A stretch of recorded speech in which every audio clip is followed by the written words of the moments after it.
What's going on, guys? It's your boy DomeZ here. Today I have a story time video for you guys and a live com. You know what I mean? Why not?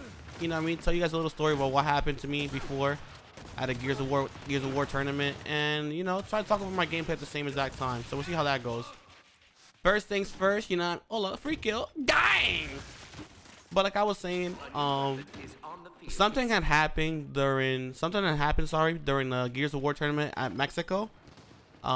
Pretty much what had happened, guys, was on Sunday. So we had gotten top 8 at Mexico. We already got a top 8. We lost to I think it was E6, I believe, for top 5. Yeah, we lost to E6 for top 5. So it was a Sunday night. We're chilling, we're having a great time. Your boy DomeZ is outside, you know what I mean, vibing out, doing what a Gears of War player would do. There was an after party, so every single pro player for Gears got invited to this after party. So here I am, minding my business, you know what I mean? And one of my friends had gotten kicked out the bar, but he only got kicked out the bar because of the time frame. So the bar's already gonna close. All right, so it was in Mexico. It was like around 1 a.m. and the bar was closing. So they started kicking everybody out. I'm talking to Fran. If you guys don't know who Fran is, Fran was a pro player for Gears for Reciprocity before he retired. Long story short, I'm outside talking to him, and my boy comes out saying they need to take a piss, but he can't go back inside because he just got kicked out. Because, you know what I mean, they're already closing. And I don't know why they didn't let him back in to go take a piss, to be honest. That should have been the right thing to do for the bar, but I guess, you know what I mean, they want to be some evil humans. So as I'm talking to my boy, Fran, my other friend, I'm not going to say his name, goes to a tree next to a cop car. I don't think he even saw it, to be honest, and decided to take a piss on the tree. Brother, when I tell you guys, I thought it was over. I thought it was over. All right. The cop car, they ran the sirens. My boy tries to walk away. I acted like nothing happened. And the cop just followed him, obviously, all the way until he got to me, right? So my teammate's next to me now. Oh, was he my teammate at the time? I think he was my teammate, actually, because I think it was just my friend. All right. So my boy pulls up. He's drunk as fuck, by the way, and the cop approaches us and tells him he has to get inside the cop car. And at this point, we're kind of skeptical. We're like, what the fuck going on? Why does he want to get inside the cop car? He's trying, like, what? Why can't he just fine him? You know what I mean? He took a piss on the tree, just give him a fine or something. But I guess that wasn't like an actual option, maybe, because he's not from there, so they don't know if he's gonna actually pay the fine after he leaves. So my boy, he's kind of drunk. He's saying, I don't like these cops, they're kind of shady, I don't think I'm gonna get inside the cop car, whatever. Why does my boy think that he's fucking Jackie Chan, and he tells me that, hey man, I'm not gonna lie to you, bro, I feel like taking a gun right now away from him. And I'm like, what you think you're gonna do? Shoot him. And I was like, bro, you're too drunk right now. I don't think you're not the Avatar in my head. This guy's not. I hope my teammate or my friend does not think he's the Avatar right now. All right.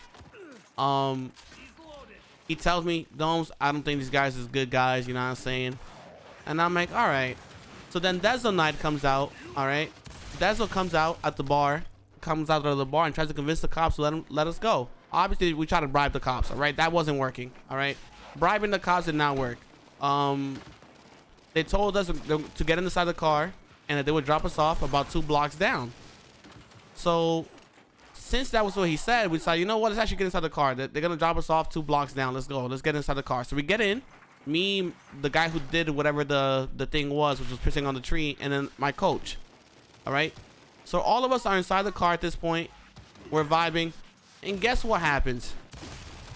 Yes, the man did not drop us off 2 blocks down. He completely lied. So once we hit the corner, he hit the 60 mile per hour dash. He passed the corner, he accelerated, and then he takes us to this dark alley. All right. Now in this dark alley, all right, guess what happens? We're in the dark alley, and he tells me, yo, you come with me and your 2 friends stay with the other cop, because it was 2 cops. So we end up going to this dark alley. The cop takes me there. He tells me, listen, you have to give us $1,500 or they might not make it to the goddamn precinct or the goddamn jail in Spanish. And I'm like, wait, what? What you mean he might not make it? In my head, I didn't actually say that because I already knew what he meant, but you know what I mean? Him telling me that was more than enough to me to want to help my boys. So I was like, listen, bro, I don't have the money, all right? I don't have $1,500 to just throw like that. I don't have it. The guy was like, listen, if you can't do 1,500, how much can you do? I was like, listen, man, I got $250 in my account. All right, that's all I got is $250, which I was lying, by the way. I had like around like $800, 750, something like that. I had a less than 1,000, but close to 1,000 at the same time. All right, so I don't remember the exact amount that I had. The guy tells me, can you prove it? Can you show me that you only have $250 in your bank account? Because he wasn't believing me. All right, it was obviously cops know. Well, they're not really that they know, but they know most people is not gonna go to Mexico for a tournament and have less than $1,000 in their account. So he wanted some proof.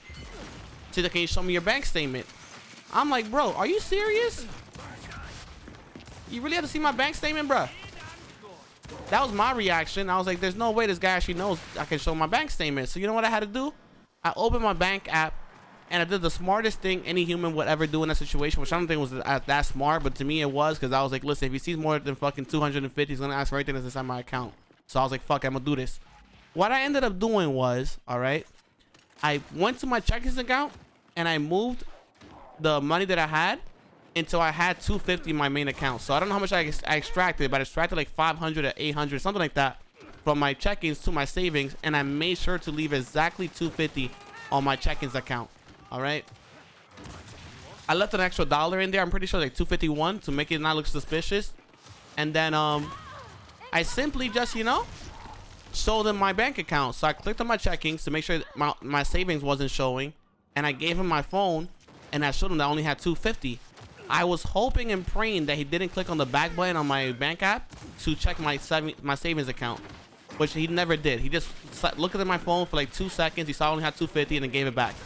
All right, so at that point I felt a sign of relief. I was like, okay, now this guy actually thinks I only have 250, which is perfect, which is what I wanted. Once that happened, all right, he took me to a nearby ATM. He walked me all the way down the block. It seemed like he's been at this area before, by the way. He took me to an ATM. It was dark outside. Mad fishy people were outside too, which kind of made me feel a certain type of way. I'm not gonna lie to y'all. And I was shitting myself, all right? I will be honest with y'all. Your boy was shaking in his boots, but I wasn't making it seem apparent that I was scared. I tried to make it seem like I was a tough guy, you know? And yeah, he took me to the ATM. I took the money out. Then I had to walk like 3 blocks down towards the guys, my friends. And yeah, they let us go. And my teammate during the entire process was kind of scared, because not only did they let us go, they dropped us off at an area where there was no humans, all right? No goddamn human. It was a dark place, no lights, no nothing. And the only nearby spot was this shady ass bar. So guess what we do? We stand in the front of the shady ass bar. As we chilling in front of the bar, guess what happens? The guys inside the bar, like 5 of them come out, some 5 knuckleheads. They come out the bar and start throwing up some gang signs, bro. And what I mean by that, they start throwing some hand signatures towards one another. And I'm thinking, I'm telling my boy, you know, I'm gonna say their names. I'm telling my boy Clouts and my boy Ruthless, which is the coach. I'm like, guys, listen, I don't know what we can do right now, bro. I'm gonna be honest. Like, these guys are looking at us kind of weird. They're throwing up some gang signs, some signals. They're speaking Spanish, and I do speak Spanish, but I can't make up what they're saying, to be honest, because they're speaking pretty fast, and it was pretty far, not really that far away, but they were talking in like in a low tone, so I couldn't really pick up what they were saying. But they was definitely looking at us and saying some weird shit. At that point, I'm like, yo, Clouts, I'm not liking this. He's like, I'm not liking this either, bro. This is looking way too fishy. So I sent my location to my team in Neglected during that time, which is Neg. I don't know if you guys know who he is, but I put a picture of him right here. I sent him a picture of my location, and Neg pulls up on an Uber with 4 other people. All right. So then you guys ever seen a clown car? All right. Imagine a clown car. All right. I see a random car pull up while we're like sitting here for 5 minutes, scared for our lives, by the way. And we're chilling. And my boy comes up in a car, Uber car. I didn't know it was him, by the way. And 5 motherfuckers come out this Uber car. Actually, it was like 6. I don't know if it was like, and it was the smallest car, by the way. It was like a fucking Volkswagen or something. It was pretty goddamn small. They come out the car, all right, and they're like, DomeZ, let's go. And as that's happening, another guy, a caster from Gears, he pulls up and starts speaking Portuguese to me, saying, let's go, let's run. All right. So me, Clouts, and Ruthless, the 3 of us that was in the car to begin with, the police car, you know what I mean?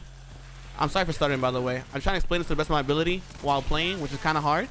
But We come out the car. Well, they come out the car. They make us run with them. We run like 5 blocks down, 6 blocks down. My coach is telling me that he's about to have an asthma attack. I'm telling him, yo, bro, if you want to die, you know what I mean? Give up now. You know what I'm saying? But I'm going to need to calm down and breathe in heavily and keep running, bro, because we can't stop right now. These cops are still here. And yes, I was scared of the cops, by the way. There was cops everywhere. The same as that cop car was kind of following us after. So we was kind of shaking. What we did was we ran into a nearby precinct, a nearby police station, and then we called the Uber from there. And that's pretty much a summary of what actually happened. We got to the police station. We called the Uber. We all went back to the hotel room, and then we was kind of like, some of us were crying. I'm gonna say who was crying, but some of us were crying after the scenario. It was kind of in shock of what had happened. I was definitely tearing up a bit. I'm not gonna lie to y'all. Your boy was kind of like shaking in his boots. A lot of us were kind of shaking. I'm not gonna lie. That was a scary scenario. And yeah, we made it back to the hotel room. We told everybody what happened, and by everybody, I'm talking about everybody that was seeing the tweets, because there was a lot of tweets involved, because we was kind of pretty much lost. I don't know how DomeZ expected me to know where the guy was taking us. This man was asking me in text messages, yo, where's he taking y'all? Like, motherfucker, I can't see shit. We're in a dark car going 60 miles an hour. What more can you want me to do right now, bro? You know what I mean? So once we got to the hotel room, we kind of chilled out for a little bit. We noticed what had happened. We wanted to report it to the police, to the Mexico police, what had happened, but supposedly that's a common thing in Mexico. What was not common was him saying that he might not make it to the police station. I guess it was a form of intimidation of him saying that, but I did truly believe something could have happened if we didn't pay him. I'm gonna be real with you guys, because I did get the option to just leave. My game just froze. I don't know why, but I did get the option of just leaving. You know what I mean? The guy said, listen, if you want, you don't have to pay this. You can just leave and leave them here. That's what the option, that was the option the police officer gave me. But I'm gonna be honest with y'all, I didn't want to do that option. All right, that wasn't an option for me. Me just leaving my friends like that in Mexico with cops that literally just threatened me and said that they pretty much might not make it to the fucking precinct was pretty shady to begin with. Because the police officer was texting someone as he was driving at 60 miles an hour. Think about that. All right, my boy pulled out his phone, all right, while he was driving us to this dark alley to begin with. And that's what made it even more shady. He could have been texting the goddamn cartel saying we got some gringos. You know what I mean? He might have been texting saying, listen, I got some gringos in the back of my car. How much y'all want for them? You know what I'm saying? So I ain't want to fall for that. I ain't want to deal with that bullshit. You know what I'm saying? So I just paid the fine. All right. And what by fine, I mean the bribe. I had to say that I had less in my account. He let us go. They let us go in a dark alley. We had not by dark alley, it means a dark street that was pretty narrow. It was a narrow street, with no lights, no nothing, and we had to find our way back to the goddamn spot. I don't know why my phone service was not working at first. I don't know if they were doing something with my phone connection, whatever was going on, but for some odd reason, all 3 of us in that car, our phone stopped working. For whatever reason, it was the most weirdest experience of my life, 1000%. But hopefully you guys enjoyed the story time video. Hopefully you guys got a little visualization of what actually happened. But yeah, hopefully you guys enjoyed the video. Until next time, be your boy DomeZ, and I'm out, guys. Peace.